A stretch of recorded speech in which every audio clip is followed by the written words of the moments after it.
माताओ ते नौजवान बच्चिओ बच्चिओ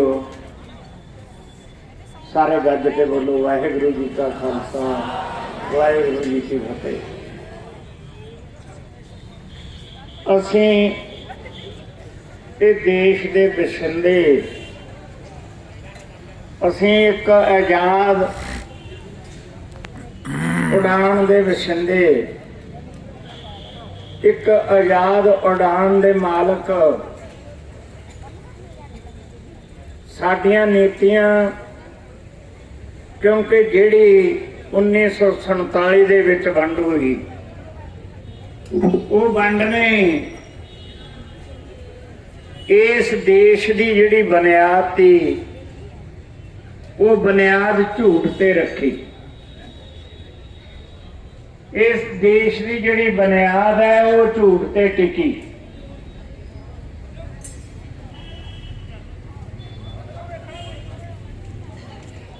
वो झूठ ते टिकी ते किवें झूठ ते टिकी वो आपां थोड़ी जी झात मारीए तो वो अपने आप क्लीयर हो जाती है। फोटो तुहाडे दिमाग दे विच आ जू सारी जदों आपां इस गल नूं क्लीयर करांगे। इत्थे कुर्सी की खातर सब कुछ होंदा है।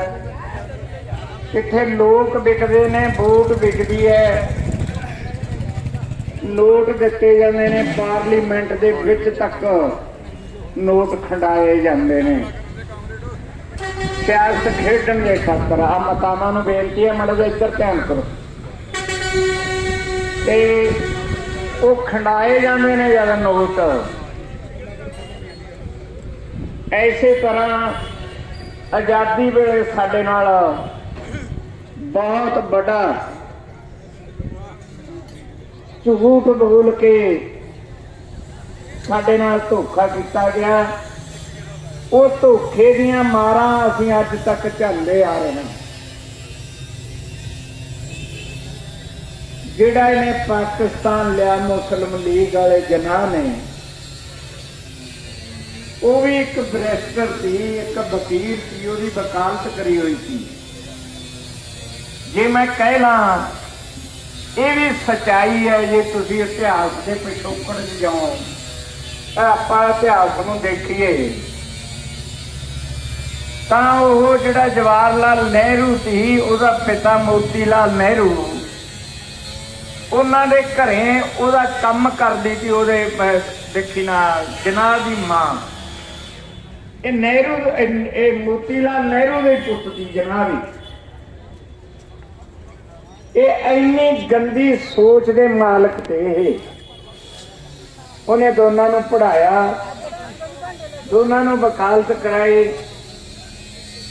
ते उधरों जिहड़ा बेरी दी सोटी वाला सी गांधी, वो भी वकील थी।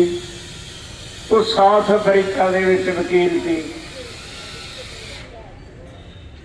ते जिहड़ा साडे वाला लाना सी, जिहड़े साडे सिखां दे जनरल ते जरनैल ते मरैली ते मूहरे ते, वो बाले तो बाला कौन ते मास्टर।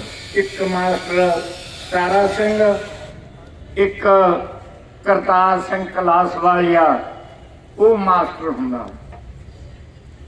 थोड़ा जिहा सूझवान सी मास्टर करतार सिंह,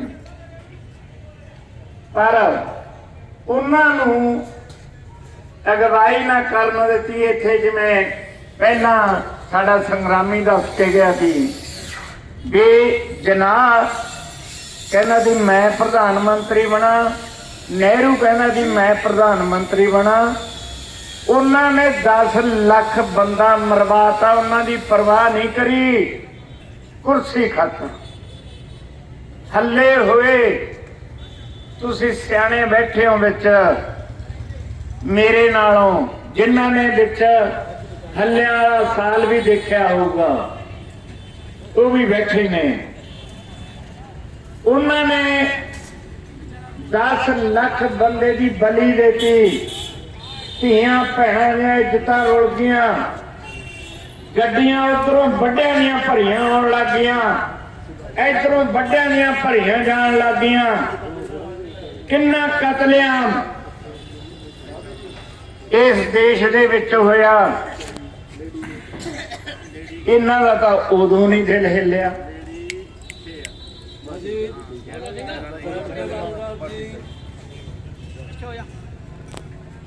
ਉਦੋਂ ਨਾ ਇਹਨਾਂ ਦਾ ਦਿਲ ਹਿੱਲਿਆ, ਉਦੋਂ ਨਾ ਇਹਨਾਂ ਦੇ ਦਿਲ ਨੇ ਰਹਿਮ ਖਾਦਾ ਵੀ ਅਸੀਂ ਰੰਗਲੇ ਬਸਦੇ ਭਾਰਤ ਨੂੰ ਅਸੀਂ ਉਜਾੜ ਕੇ ਦੋ ਦੇਸ਼ ਬਣਾਉਣ ਲੱਗੇ ਹਾਂ। ਅਸੀਂ ਕਿਉਂ ਦੋ ਦੇਸ਼ ਬਣਾਉਣ ਲੱਗੇ ਹਾਂ? ਉਹਨਾਂ ਨੇ ਗੁਰਬਤ ਬਥੇਰੀ ਝੱਲੀ ਹੈ, ਉਧਰ ਝੱਲ ਵੀ ਰਹੇ ਨੇ, ਕਿਉਂਕਿ ਜਿਹੜੀ ਸਿਆਸਤ ਆ ਉਹ ਵੀ ਉਰੇ ਵੀ ਉਹੀ ਹੈ, ਪਾਕਿਸਤਾਨ ਦੇ ਵਿੱਚ ਵੀ ਉਹੀ ਹੈ ਕਿ ਆਪਦੇ ਘਰੇ ਬਹਿ ਕੇ ਖਾਓ ਪੀਓ ਐਸ਼ ਕਰੋ, ਲੋਕਾਂ ਨੂੰ ਵੰਡੋ ਤੇ ਰਾਜ ਕਰੋ, ਜਿਹੜਾ ਇਹਨਾਂ ਦਾ ਮੁੱਖ ਕਿੱਤਾ ਹੈ, ਏਜੰਡਾ ਹੈ। ਉਦੋਂ ਬਾਅਦ ਦੇ ਵਿੱਚ ਉਰੇ ਜਦੋਂ ਆਪਾਂ ਨੂੰ ਆਜ਼ਾਦੀ ਮਿਲ ਗਈ 47 ਦੇ ਵਿੱਚ, ਉਦੋਂ ਬਾਅਦ ਮਾਸਟਰ ਤਾਰਾ ਸਿੰਘ ਨਹਿਰੂ ਕੋਲੇ ਗਿਆ। ਜਾ ਕੇ ਨਹਿਰੂ ਨੂੰ ਕਿਹਾ, ਨਹਿਰੂ ਨੇ ਵਾਅਦਾ ਕੀਤਾ ਜੀ, ਕਾਂਗਰਸ ਨੇ ਵਾਅਦਾ ਕੀਤਾ ਜੀ ਆਪਣੀ ਕੌਮ ਦੇ ਨਾਲ ਵੀ ਅਸੀਂ ਤੁਹਾਨੂੰ ਇੱਕ ਇਹੋ ਜਿਹਾ ਖਿੱਤਾ ਦੇਵਾਂਗੇ ਜਿੱਥੇ ਤੁਸੀਂ ਵੀ ਆਜ਼ਾਦੀ ਦਾ ਨਿੱਘ ਮਾਣ ਸਕੋ। ਪਰ ਹੋਇਆ ਕਿ ਜਦੋਂ ਮਾਸਟਰ ਤਾਰਾ ਸਿੰਘ ਗਿਆ ਨਹਿਰੂ ਕੋਲੇ ਤੇ ਪਟੇਲ ਕੋਲੇ, ਤਾਂ ਉਹਨਾਂ ਨੇ ਕਿਹਾ ਮਾਸਟਰ ਜੀ ਉਹ ਟਾਈਮ ਲੰਘ ਗਿਆ। ਉਹ ਟਾਈਮ ਲੰਘਣ ਦਾ ਕੀ ਮਤਲਬ ਵੀ ਜਿਹੜਾ ਟਾਈਮ ਤੇ ਆਪਾਂ ਨੇ ਖੰਜਾ ਲਿਆ ਉਹ ਤੋਂ ਆਪਾਂ ਪਛੜ ਗਏ। ਝਟਕਾ ਲੱਗਿਆ ਮਾਸਟਰ ਨੂੰ, ਤਾਰਾ ਸਿੰਘ ਨੂੰ। ਖੈਰ ਜਿੰਨਾ ਤਾਰਾ ਸਿੰਘ ਨੂੰ ਲੋਕ ਬਦਨਾਮ ਕਰਦੇ ਨੇ, ਤਾਰਾ ਸਿੰਘ ਇੰਨਾ ਗਦਾਰ ਨਹੀਂ ਸੀ। ਇਹ ਪ੍ਰਾਪੇ ਗੰਦਾ ਵੀ ਹੋ ਜਾਣਾ ਕਿਸੇ ਬੰਦੇ ਦੇ ਵਿਰੁੱਧ ਆਟੋਮੈਟਿਕ ਹੀ ਹੋ ਜਾਂਦਾ ਹੈ। ਉਦੋਂ ਬਾਅਦ ਦੇ ਵਿੱਚ ਬਲਦੇਵ ਸਿੰਘ ਜਦੋਂ ਵੰਡ ਹੋਣ ਲੱਗੀ ਸੀ, ਬਲਦੇਵ ਸਿੰਘ ਭੇਜਿਆ ਗਿਆ ਇੰਗਲੈਂਡ ਦੇ ਵਿੱਚ ਮਹਾਰਾਣੀ ਐਲਿਜ਼ਬੈਥ ਦੇ ਕੋਲੇ। ਇਹਨਾਂ ਨੂੰ ਭਾਰਤ ਦਿੱਤਾ ਤੇ ਉਹਨਾਂ ਨੂੰ ਪਾਕਿਸਤਾਨ ਦਿੱਤਾ। ਤੇ ਉੱਥੇ ਐਲਿਜ਼ਬੈਥ ਰਾਣੀ ਨੇ ਇਹ ਗੱਲ ਵੀ ਕਹੀ ਸੀ ਬਲਦੇਵ ਸਿੰਘ ਨੂੰ ਵੀ ਤੂੰ 2 ਦਿਨ ਰਹਿ, ਅਸੀਂ ਤੁਹਾਨੂੰ ਤੀਜੀ ਕੌਮ ਮੰਨਦੇ ਹਾਂ, ਕੁਛ ਨਾ ਕੁਛ ਦੇ ਕੇ ਭੇਜਾਂਗੇ। ਨਨਕਾਣਾ ਸਾਹਿਬ ਤੇ ਇਧਰੋਂ ਕਰਨਾਲ ਪਿਛਲੇ ਤੱਕ ਕਹਿੰਦੇ ਨੇ ਪੰਜਾਬ ਦਾ ਨਕਸ਼ਾ ਬਣਿਆ ਸੀ, ਆਪਣੇ ਖਾਲਿਸਤਾਨ ਦਾ ਨਕਸ਼ਾ ਬਣਿਆ ਸੀ, ਜਿਹਦੇ ਵਿੱਚ ਕਸ਼ਮੀਰ ਵੀ ਸੀ, ਹਿਮਾਚਲ ਵੀ ਸੀ ਤੇ ਰਾਜਸਥਾਨ ਦਾ ਏਰੀਆ ਵੀ ਸੀ, ਗੁਜਰਾਤ ਦਾ ਏਰੀਆ ਵੀ ਸੀ ਤੇ ਆਪਾਂ ਨੂੰ ਪੂਰ ਬੰਦਰਗਾਹ ਵੀ ਲਾਈ ਗਈ ਸੀ ਉਹਦੇ ਵਿੱਚ। ਪਰ ਬਲਦੇਵ ਸਿੰਘ ਅੰਗਰੇਜ਼ਾਂ ਕੋਲੇ ਰਹਿਣ ਦੀ ਬਜਾਏ ਨਹਿਰੂ ਦੇ ਹੱਥ ਤੇ ਚੜਿਆ, ਪੰਜਾਬ ਆ ਗਿਆ ਇਹਨਾਂ ਦੇ ਨਾਲ ਹੀ। ਇਹ ਨਹਿਰੂ ਹੋਰੀ ਨੂੰ ਲਿਆਏ। ਇਹ ਸਾਡਾ ਦਖਾਂਤ ਹੈ, ਝੂਠ ਤੇ ਟਿਕੀ ਹੋਈ ਇਹ ਰਾਜਨੀਤੀ ਹੈ। ਉਸੇ ਝੂਠ ਨੂੰ 65 ਦੀ ਲੜਾਈ ਵੇਲੇ ਜਦੋਂ ਇਹ ਦੇਸ਼ ਅਨਾਜ ਵਾਸਤੇ ਠੂਠਾ ਚੱਕੀ ਫਿਰਦਾ ਸੀ, ਇੱਕ ਹਰੀ ਕ੍ਰਾਂਤੀ ਕਹਿੰਦੇ ਨੇ ਜਿਹੜੀ ਨੂੰ, ਉਹ ਹਰੀ ਕ੍ਰਾਂਤੀ ਆਈ। ਉਸ ਹਰੀ ਕ੍ਰਾਂਤੀ ਨੇ ਸਾਨੂੰ ਡੋਬ ਕੇ ਰੱਖਦਾ। ਜਿਹੜੇ ਪਿੰਡਾਂ ਦੇ ਵਿੱਚ ਆਪਾਂ ਰਹਿੰਦੇ ਹਾਂ, ਪਿੰਡਾਂ ਦੇ ਵਿੱਚ ਜਦੋਂ ਆਪਾਂ ਮੱਕੀਆਂ ਕੁੱਟਦੇ ਘਰਾਂ ਦੇ ਵਿੱਚ, ਉਦੋਂ ਮਸ਼ੀਨਾਂ ਤਾਂ ਹੈ ਨਹੀਂ ਤੀਆਂ, ਤਾਂ ਆਪਣੇ ਜਿਹੜੇ ਅੱਜ ਕਰੋੜਾਂਪਤੀ ਇੱਥੇ ਬੈਠੇ ਨੇ, ਸਾਡੇ ਮਾਲਕ ਕਹਾਉਂਦੇ ਨੇ ਜਿਹੜੇ, ਉਹਨਾਂ ਦੀਆਂ ਮਾਵਾਂ, ਉਹਨਾਂ ਦੀਆਂ ਭੈਣਾਂ ਸਾਡੇ ਘਰਾਂ ਦੇ ਵਿੱਚ ਜਾਂਦੀਆਂ, ਉਹ ਮੱਕੀਆਂ ਕੱਢਦੀਆਂ, ਉਹ ਗੁੱਲ ਲੈ ਕੇ ਜਾਂਦੀਆਂ। ਦੇਖਿਆ, ਮੈਂ ਵੀ ਦੇਖਿਆ, ਬੱਠਲ ਚੱਕੀ ਮੱਝਾਂ ਦੇ ਮੰਗਰ ਹੁੰਦੀਆਂ, ਪੁੜਿਆਂ ਤੇ ਉਹ ਨਿਸ਼ਾਨ ਲਾਉਂਦੀਆਂ ਗੋਹੇ ਦੇ ਵੀ ਇਹ ਮੇਰੀ ਹੈ, ਇਹ ਮੇਰੀ ਹੈ। ਗੋਹਾ ਕਰਦੀ, ਉਹ ਗੋਹਾ ਚੱਕਦੀਆਂ, ਉਹ ਪਥੂਲੀਆਂ ਥੱਪਦੀਆਂ। ਸਾਡਾ ਤਾਂ ਉਹੀ ਪਥੂਲੀਆਂ ਵਾਲਾ ਹਾਲ ਅੱਜ ਵੀ ਹੈ, ਪਰ ਉਹ ਛੱਡ ਚੁੱਕੇ ਨੇ ਲੋਕ ਇਹਨਾਂ ਕੰਮਾਂ ਨੂੰ। ਉਹ ਅੱਜ ਗੈਸਾਂ ਦੇ ਸਹਾਰੇ, ਬਿਜਲੀ ਦੇ ਸਹਾਰੇ, ਉਹ ਚਾਹੇ ਕਿੰਨੀ ਯੂਨਿਟਾਂ ਮਚਣ, ਚਾਹੇ ਕਿੰਨੇ ਬਿੱਲ ਆਵੇ, ਉਹ ਕਾਬਲ ਨੇ। ਉਹ ਅੱਜ ਅਰਬਾਂਪਤੀ ਹੋਏ ਨੇ, ਕਰੋੜਾਂਪਤੀ ਹੋਏ ਨੇ, ਪਰ ਕਿਸਾਨੀ ਕਿਉਂ ਗਰਕ ਗਈ ਹੋਈ? ਕਿਸਾਨੀ ਗਰਕੀ ਵੱਲ ਕਿਉਂ ਜਾ ਰਹੀ ਹੈ? ਕਿਸੇ ਨੇ ਸੋਚਿਆ? ਕਿਸੇ ਸਰਕਾਰ ਨੇ, ਚਾਹੇ ਉਹ ਕਾਂਗਰਸ ਸਰਕਾਰ ਆ ਗਈ, ਚਾਹੇ ਉਹ ਅਕਾਲੀ ਆ ਗਏ, ਜਿਹੜੇ ਸਾਡੇ ਧਰਮ ਦੇ ਠੇਕੇਦਾਰ ਕਹਾਉਂਦੇ ਨੇ, ਜਿਹੜੇ ਸਾਡੇ ਕਿਸਾਨੀ ਦੇ ਲੰਬਰਦਾਰ ਕਹਾਉਂਦੇ ਤੇ, ਉਹ ਅਕਾਲੀਆਂ ਨੇ ਸਾਡੇ ਬਾਰੇ ਕੁਝ ਸੋਚਿਆ? ਇੱਥੇ ਕਈ ਸਾਲ ਹੋ ਗਏ, ਉਦੋਂ ਇਹ ਆਪਣੇ ਜਸਮੀਤ ਸਿੰਘ ਸੱਜਣ ਕੈਨੇਡਾ ਦਾ ਜਿਹੜਾ ਰੱਖਿਆ ਮੰਤਰੀ ਹੈ, ਸਰਦਾਰ ਹੈ, ਉਹ ਬਸ ਦਸਤੂਰ ਖਾਲਸਾਈ ਉਹਦੇ ਡਰੈਸ ਹੁੰਦੀ ਹੈ, ਦਸਤਾਰ ਬੰਨੀ ਹੋਈ ਹੁੰਦੀ ਹੈ, ਦਾੜੀ ਉਹਦੇ ਬੰਨੀ ਹੋਈ ਹੁੰਦੀ ਹੈ, ਰੱਖੀ ਹੋਈ ਹੈ ਦਾੜੀ, ਪੂਰਾ ਅੰਮ੍ਰਿਤਧਾਰੀ ਬੰਦਾ ਹੈ ਉਹ। ਉਰੇ ਆਇਆ, ਸਾਡੀ ਕੈਪਟਨ ਸਰਕਾਰ ਨੇ ਉਹਦੇ ਨਾਲ ਗੱਲ ਕਰਨ ਦੀ ਬਜਾਏ, ਉਹਦਾ ਹਵਾਈ ਅੱਡੇ ਤੇ ਸਵਾਗਤ ਕਰਨ ਦੀ ਬਜਾਏ ਇਹ ਗੱਲ ਕਹੀ ਵੀ ਇੱਕ ਖਾਲਿਸਤਾਨੀਆਂ ਦਾ ਲੀਡਰ ਆਇਆ, ਮੈਂ ਉਹਦੇ ਨਾਲ ਗੱਲ ਨਹੀਂ ਕਰੂੰਗਾ।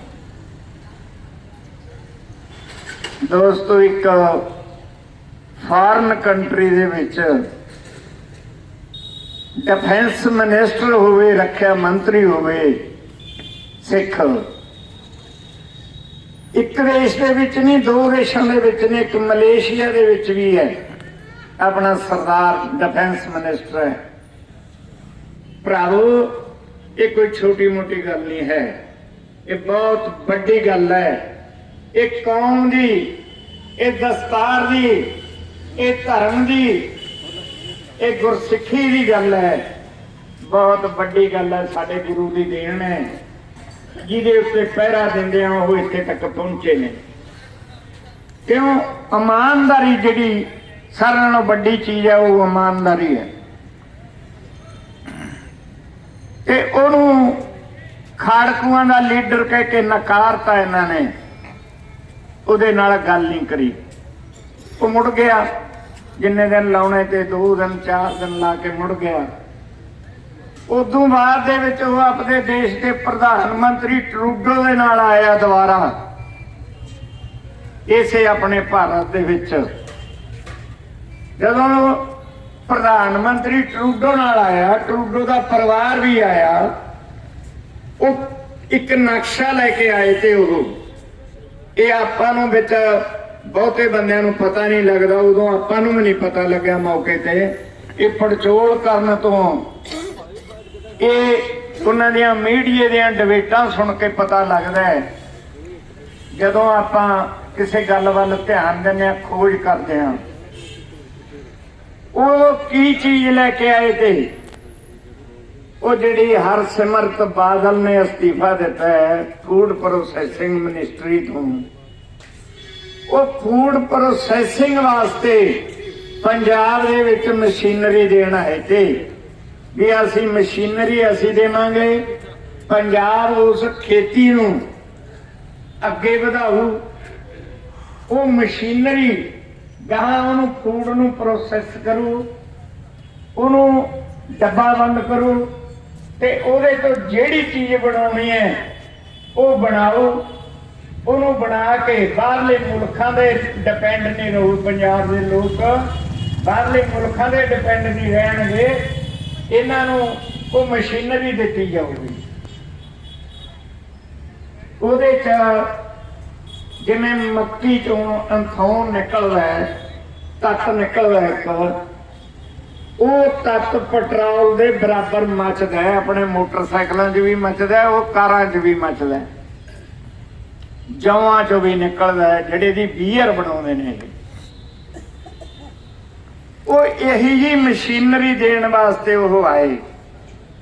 ਜਦੋਂ ਉਹ ਆਏ, ਉਸੇ ਕੈਪਟਨ ਨੂੰ ਜਿਹੜਾ ਕਹਿੰਦਾ ਕਿ ਇਹ ਖਾਲਿਸਤਾਨੀਆਂ ਦਾ ਨੁਮਾਇੰਦਾ ਲੀਡਰ ਹੈ, ਸੱਜਣ ਵਾਸਤੇ ਉਸੇ ਸੱਜਣ ਨੂੰ ਕਹਿ ਕੇ 10 ਮਿੰਟ ਸਪੈਸ਼ਲ ਟਰੂਡੋ ਨਾਲ ਗੱਲ ਕਰਨ ਵਾਸਤੇ ਉਸੇ ਸੱਜਣ ਨੂੰ ਕਹਿਣਾ ਪਿਆ। ਉਸੇ ਸੱਜਣ ਨੇ 10 ਮਿੰਟ ਮੁਲਾਕਾਤ ਦੇ ਦਵਾਏ, ਟਰੂਡੋ ਨੇ ਜਵਾਬ ਦੇਤਾ ਸੀ।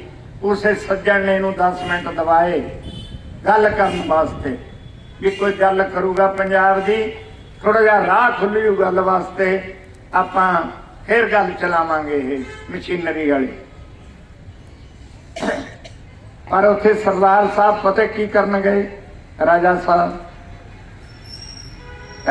ਸਾਹਿਬ ਨੇ ਉਹਨਾਂ ਨੂੰ ਕਿਹਾ, ਇਹਨਾਂ 5 ਬੰਦਿਆਂ ਦੇ ਨਾਂ ਬਲੈਕ ਸੂਚੀ ਦੇ ਵਿੱਚ ਪਾ ਦਿਓ, ਇਹ ਖਾਲਿਸਤਾਨ ਦੀ ਹਮਾਇਤ ਕਰਦੇ ਨੇ।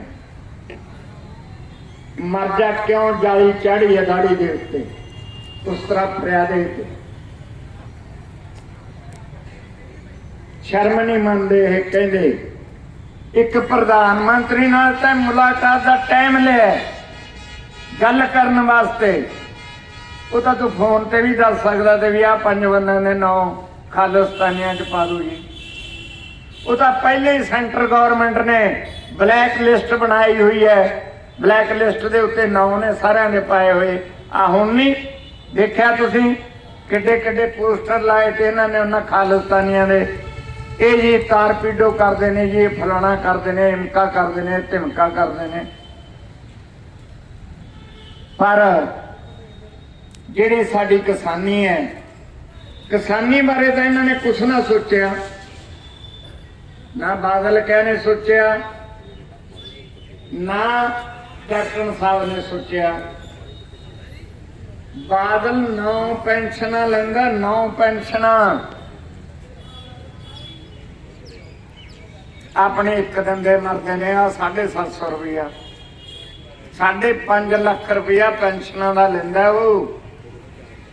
ਜਿਹੜੀਆਂ ਜੈਡ ਸਿਕਿਉਰਟੀਆਂ ਮਿਲੀਆਂ ਹੋਈਆਂ ਨੇ, ਤੇਲ ਗਵਰਨਮੈਂਟ ਦਾ, ਗੱਡੀਆਂ ਮਿਲੀਆਂ ਹੋਈਆਂ ਨੇ 16-17, ਉਹ ਵੱਖਰੀਆਂ ਨੇ। ਤੇਲ ਕਿਹਦਾ ਮੱਚਦਾ? ਸੋਡਾ। ਜਿਹੜੇ ਰੱਖਿਆ ਵਾਲੇ ਨੇ ਉੱਤੇ ਕਮਾਂਡੋ ਲੱਗੇ ਹੋਏ ਨੇ, ਘਰ ਦੀ ਰਾਖੀ ਕਰਦੇ ਨੇ, ਉਹ ਸੋਡੇ ਬੰਦੇ।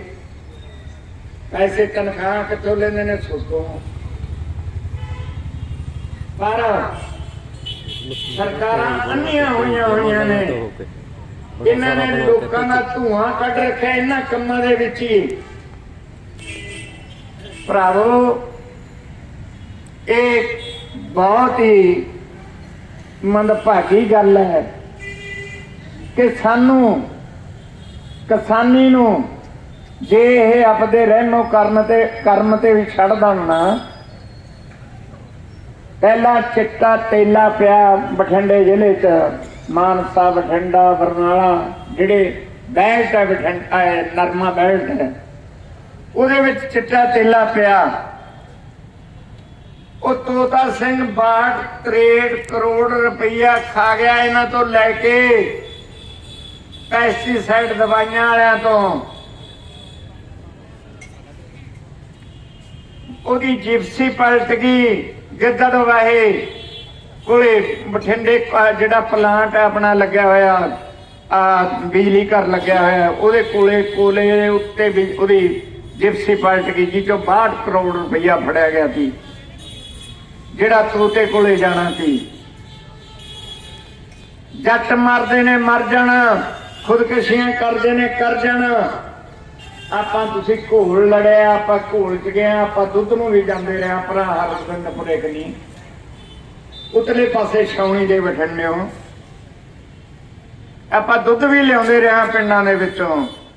ਆਪਾਂ ਉਹਨਾਂ ਦੇ ਲੋਕਾਂ ਦੇ ਹਾਲਾਤ ਵੀ ਦੇਖੇ ਨੇ, ਤੁਸੀਂ ਆਪਣੀਆਂ ਅੱਖਾਂ ਨਾਲ ਹਾਲਾਤ ਦੇਖੇ ਨੇ ਉਹਨਾਂ ਲੋਕਾਂ ਦੇ। ਅਸੀਂ ਪੈਸਟੀਸਾਈਡ ਨੇ ਮਾਰ ਲਏ। ਗੱਲ ਚੱਲੀ ਬਾਦਲ ਸਾਹਿਬ ਨਾਲ ਚੰਡੀਗੜ੍ਹ ਦੇ ਵਿੱਚ, ਆਪਣੇ ਉੱਥੇ ਮੀਟਿੰਗ ਹੋਈ। ਜਦੋਂ ਮੀਟਿੰਗ ਦੇ ਵਿੱਚ ਕੋਕਰੀ ਸਾਹਿਬ ਨਾਲ ਉਹਨਾਂ ਦਾ ਇਹ ਬਾਦਲ ਸਾਹਿਬ ਦਾ ਵਿਚਾਰ ਵਟਾਂਦਰਾ ਹੋਇਆ। ਕਹਿੰਦਾ ਜੀ ਪੈਸੇ ਨਹੀਂ ਸਾਡੇ ਕੋਲੇ। ਕੋਕਰੀ ਸਾਹਿਬ ਨੇ ਕਿਹਾ ਪੈਸੇ ਦਾ ਤਰੀਕਾ ਅਸੀਂ ਦੱਸਦੇ ਹਾਂ, ਪੈਸੇ ਲੈ ਲਈ, ਤੇਰੇ ਕੋਲੇ ਵੀ ਬਚ ਰਹੂਗਾ ਕੁਛ ਨਾ ਕੁਛ। ਕਿਸਾਨਾਂ ਨੂੰ ਦੇ ਕੇ, ਮਜ਼ਦੂਰਾਂ ਨੂੰ ਪੈਸੇ ਦੇ ਕੇ ਤੇਰੇ ਕੋਲੇ ਵੀ ਬਚ ਰਹੂਗਾ। ਤੂੰ ਪੈਸੇ ਸਾਡੇ ਵਾਲੀ ਸਕੀਮ ਦੇ ਨਾਲ ਹਿਸਾਬ ਨਾਲ ਪੈਸੇ ਇਕੱਠੇ ਕਰ। ਹਾਂਜੀ ਦੱਸੋ। ਪਹਿਲੀ ਗੱਲ ਤਾਂ ਜਿਹੜੇ ਪੈਸਟੀਸਾਈਡ ਵਾਲੇ ਇੰਸਪੈਕਟਰ ਨੇ ਤੇਰੇ ਮਹਿਕਮੇ ਜਾਂ ਖੇਤੀਬਾੜੀ ਮਹਿਕਮੇ, ਇਹਨਾਂ ਤੋਂ ਲੈ 10,000 ਕਰੋੜ।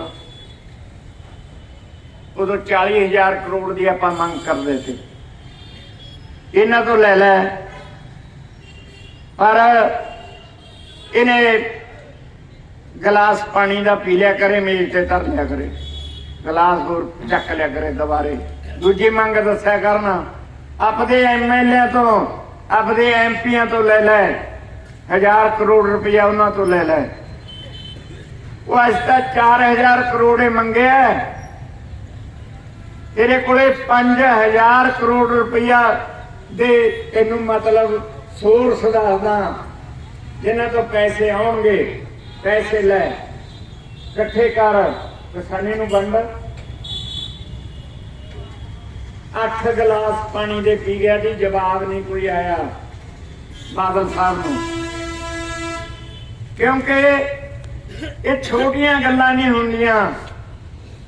ਇਹਨਾਂ ਦਾ ਜਵਾਬ ਹੁਣ ਵੀ ਆਪਣੇ ਅਗਰਾਹਾਂ ਸਾਹਿਬ ਜਾਂ ਬਲਵੀਰ ਸਿੰਘ ਰਾਜੇਵਾਲ ਜਾਂ ਦੂਜੇ ਲੀਡਰ ਜਿਹੜੇ ਉੱਥੇ ਬੈਠੇ ਤੇ ਅੰਦਰ ਗੱਲਬਾਤ ਕਰਦੇ ਤੇ, ਉਹਨਾਂ ਲੀਡਰਾਂ ਦੀਆਂ ਗੱਲਾਂ ਬਾਤਾਂ ਦੇ, ਆਪਣੇ ਪ੍ਰਧਾਨਾਂ ਦੀਆਂ ਗੱਲਾਂ ਬਾਤਾਂ ਦੇ ਜਵਾਬ ਇਹਨਾਂ ਤੋਂ ਹੁਣ ਵੀ ਨਹੀਂ ਆਏ। ਇਹਨਾਂ ਨੂੰ ਜਦੋਂ ਇਹਨਾਂ ਨੇ ਇੱਕ ਬਿੱਲ ਦੇ ਵਿੱਚ 9 ਕਮਜ਼ੋਰੀਆਂ ਗਿਣਾਈਆਂ ਤੇ 3 ਕਾਨੂੰਨਾਂ ਦੇ ਵਿੱਚ 27 ਕਮਜ਼ੋਰੀਆਂ ਗਿਣਾਈਆਂ, ਉਹ ਮੰਨ ਗਏ ਵੀ ਹਾਂਜੀ ਹੈਗੀਆਂ ਤਰੁੱਟੀਆਂ ਨੇ।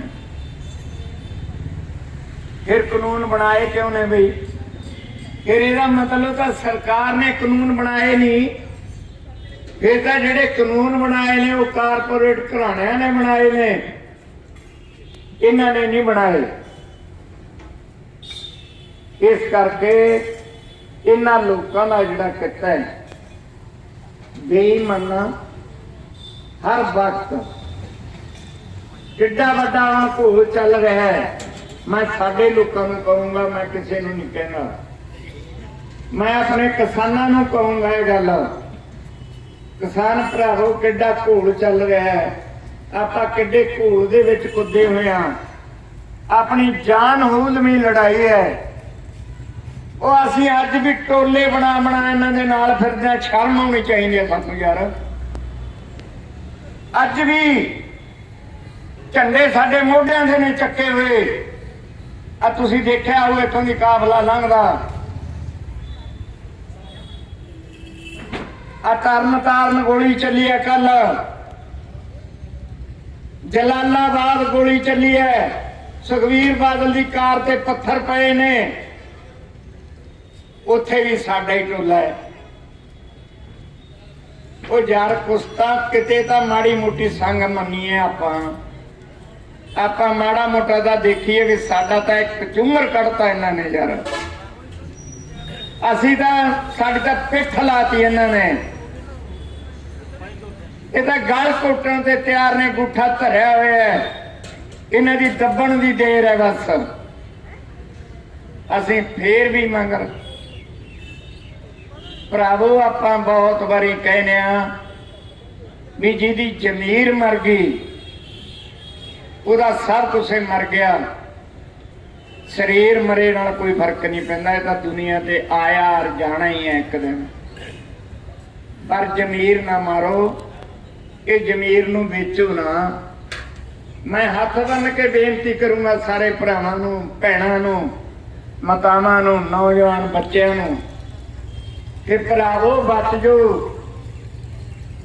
ਇਹ ਬਹੁਤ ਕੁਛ ਲਾਲਚ ਵੀ ਦਿੰਦੇ ਨੇ, ਬਹੁਤ ਕੁਛ ਕਰਦੇ ਨੇ। ਬੀਜੇਪੀ ਵਾਲਿਆਂ ਨੇ ਤਾਂ, ਇਸ ਪਾਰਟੀ ਨੇ ਤਾਂ ਇੰਨਾ ਗੰਦ ਪਾਤਾ ਇਸ ਦੇਸ਼ ਦੇ ਵਿੱਚ, ਰਾਜ ਕੀ ਹੱਥ ਆ ਗਿਆ। ਉਹ ਚੂਹੇ ਵਾਲੀ ਕੰਮ ਹੋ ਗਿਆ। ਜਿਹੜਾ ਕਹਿੰਦਾ ਸੀ ਵੀ ਹਲਦੀ ਦੀ ਗੱਠੀ ਹੱਥ ਚ ਆ ਗਈ, ਮੂੰਹ ਚ ਆ ਗਈ ਸੀ ਵੀ ਮੈਂ ਪੰਸਾਰੀਆਂ, ਉਹ ਕੰਮ ਹੋ ਗਿਆ ਵੀ ਇਹ ਤਾਂ ਅਸੀਂ ਦੇਸ਼ ਦੇ ਮਾਲਕ ਹੀ ਅਸੀਂ ਆ। ਇਹਨਾਂ ਨੂੰ ਸੰਗ ਨਹੀਂ ਆਉਂਦੀ ਇਸ ਗੱਲ ਦੀ। ਅਸੀਂ ਮਜਬੂਰ ਨਾ ਹੋਈਏ। ਅਸੀਂ ਕਿਉਂ ਮਜਬੂਰ ਹੋਈਏ? ਅਸੀਂ ਕੀ ਦੇਣਾ? ਪਿੰਡਾਂ ਦੇ ਵਿੱਚ ਪੋਸਟਰ ਲੱਗ ਰਹੇ ਨੇ ਵੀ ਸਾਡੇ ਵਾਸਤੇ, ਸਾਡੇ ਘਰਾਂ ਦੇ ਵਿੱਚ ਕੋਈ ਵੋਟਾਂ ਵਾਲਾ ਨਾ ਆ ਕੇ ਵੜੇ। ਇਹ ਪਿੰਡਾਂ ਅਨਾਉਂਸਮੈਂਟਾਂ ਹੋ ਰਹੀਆਂ ਨੇ ਸ਼ਹਿਰਾਂ ਦੇ ਵਿੱਚ ਜਿੱਥੇ ਨਗਰ ਪਾਲਿਕਾ ਦੀਆਂ ਵੋਟਾਂ ਨੇ। ਅਸੀਂ ਇਹਨਾਂ ਦਾ ਵਿਰੋਧ ਕਰਨਾ ਹੈ। ਅਸੀਂ ਨਾਲ ਨਾ ਰਲੀਏ। ਮੇਰੀ ਹੱਥ ਬੰਨ ਕੇ ਬੇਨਤੀ ਹੈ ਭਰਾਵਾਂ ਨੂੰ ਕਿ ਇਹਨਾਂ ਦਾ ਸਾਥ ਨਾ ਦਿਓ, ਇਹਨਾਂ ਦਾ ਝੰਡਾ ਨਾ ਚੱਕੋ, ਇਹਨਾਂ ਦੇ ਨਾਲ ਨਾ ਤੁਰੋ। ਆਪਣੀ ਜ਼ਮੀਰ ਨੂੰ ਕਾਇਮ ਰੱਖੋ, ਕਾਇਮ ਰੱਖ ਕੇ ਇਹਨਾਂ ਦਾ ਵਿਰੋਧ ਕਰੋ। ਅਗਲਿਆਂ ਨੇ ਕਾਗਜ਼ ਵੀ ਭਰਨੇ ਨੇ, ਅਗਲਿਆਂ ਨੇ ਕਹਿਣ ਨੂੰ ਵੀ ਫਿਰਨਾ ਹੈ, ਪਰ ਬੀਜੇਪੀ ਜਿੱਥੇ ਵੀ ਮੀਟਿੰਗ ਕਰਦੀ ਹੈ 10 ਬੰਦੇ ਇਹਨਾਂ ਦੇ ਇਕੱਠੇ ਹੁੰਦੇ ਨੇ, ਘੇਰ ਲਓ। ਆਪਾਂ ਬਿਕਰਮ ਚ ਘੇਰਿਆ, ਆ ਚੌਥੇ ਪੰਜਵੇਂ ਦੀ ਗੱਲ ਹੈ। ਆਪਾਂ ਨੇ ਦਾਣਾ ਮੰਡੀ ਚ ਘੇਰਿਆ, ਉਹਦਾ ਗਣੇਸ਼ ਗੁਪਤੇ, ਵਿਨੋਦ ਗੁਪਤੇ ਦਾ ਘਰ। ਇਸ ਤਰ੍ਹਾਂ ਘੇਰ ਲਓ ਇਹਨਾਂ ਨੂੰ। ਆਪਾਂ ਨੇ ਬਖਸ਼ਣਾ ਨਹੀਂ, ਜਦ ਇਹ ਆਪਾਂ ਨੂੰ ਨਹੀਂ ਬਖਸ਼ਦੇ, ਆਪਾਂ ਬੀਜੇਪੀ ਨੂੰ ਕਿਉਂ ਬਖਸ਼ੀਏ? ਕਿਸੇ ਨੂੰ ਗਾਲੀ ਗਲੋਚ ਨਹੀਂ ਕਰਨਾ, ਕਿਸੇ ਨੂੰ ਮਾੜਾ ਨਹੀਂ ਸ਼ਬਦ ਬੋਲਣਾ। ਬਸ ਇੱਕ ਆਪਣਾ ਕੰਮ ਹੈ, ਘੇਰਾ ਪਾ ਕੇ ਬੈਠਣਾ ਤੇ ਸ਼ਾਂਤਮਈ ਨਾਅਰੇਬਾਜ਼ੀ ਕਰਨੀ। ਇਹ ਆਪਣਾ ਕਿੱਤਾ ਹੈ। ਆਪਾਂ ਨੇ ਕੋਈ ਡੰਡਾ ਨਹੀਂ, ਸੋਟੀ ਨਹੀਂ ਚੱਕਣੀ, ਜਾਂ ਆਪਾਂ ਜ਼ਬਾਨ ਦੇ ਵਿੱਚੋਂ ਮਾੜਾ ਨਹੀਂ ਬੋਲਣਾ। ਇਹ ਵੀ ਖਿਆਲ ਰੱਖਿਓ ਇਸ ਗੱਲ ਦਾ। ਦੂਜੀਆਂ ਪਾਰਟੀਆਂ ਨੇ, ਜਦ ਆਪਾਂ ਪਾਰਟੀਆਂ ਨਾਲ ਇਹਨਾਂ ਤੁਰੇ, ਆਪੇ ਪਤਾ ਲੱਗ ਜੂਗਾ ਉਹਨਾਂ ਨੂੰ। ਸੋ ਸੈਕਟਰੀ ਸਾਹਿਬ ਖੜੇ ਹੋ ਗਏ। ਮੈਂ ਸਮਾਪਤੀ ਕਰਾਂ। ਮੈਂ ਕੋਈ ਗਲਤ ਲਫ਼ਜ਼ ਕਿਸੇ ਦੇ ਵਿਰੋਧ ਦੇ ਵਿੱਚ ਬੋਲਿਆ ਗਿਆ ਹੋਵੇ, ਮੈਂ ਮਾਫੀ ਚਾਹੁੰਦਾ ਉਹਦੇ ਵਾਸਤੇ ਤੇ ਖਿਮਾ ਦਾ ਜਾਚਕਾਂ। ਵਾਹਿਗੁਰੂ ਜੀ ਕਾ ਖਾਲਸਾ, ਵਾਹਿਗੁਰੂ ਜੀ ਕੀ ਫਤਿਹ। ਆਓ ਜੀ।